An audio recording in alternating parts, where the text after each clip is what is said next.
और इतना जरूर जानता हूं, जब से दुनिया देख रहा हूं, सच्चाई एक ऐसी चीज होती है जिसको हमेशा परीक्षा देना होता है, लेकिन सत्य का नाम डगमगा सकता है मगर उसे कोई डुबा नहीं सकता, क्योंकि आप सभी का आशीर्वाद जिंदाबाद, आप सभी का आशीर्वाद है। तो भैया दुनिया के हर कोने में आपका भाई, आपका बेटा पवन बंबर था, है और रहेगा।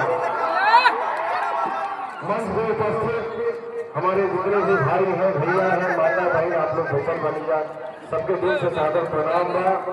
कोई गलती वगैरह क्षमा चाहता नहीं। और मंच के सामने, मंच के बाएं, मंच के दाहिने जो भी हमारे भैया, चाचा, माई, बहन आई बनी जाती है सभा में, दिनारा विधानसभा में भैया कोई पवनवा में सबसे गोल से के गोल आगे और ताली बजा के आशीर्वाद देती है। और आप सबके बीच में हम आई बानी, दिल से पूरा करी भैया, मुझे लग रहा है ना कि माई के दरबार में।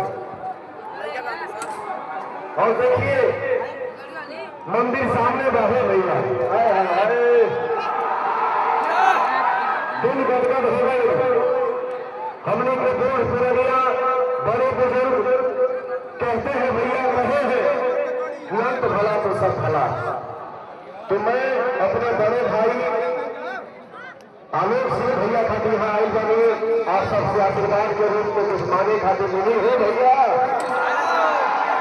मिली ना भैया, मिली ना हो भैया। तो भैया अपने बड़े भाई के लिए एक छोटा भाई अपने भोजपुरिया परिवार से हाथ जोड़ के विनती करा था, निहोरा करा था कि भैया हो, चाचा हो, माई हो, बहन हो, सिलेंडर छाप पर बटन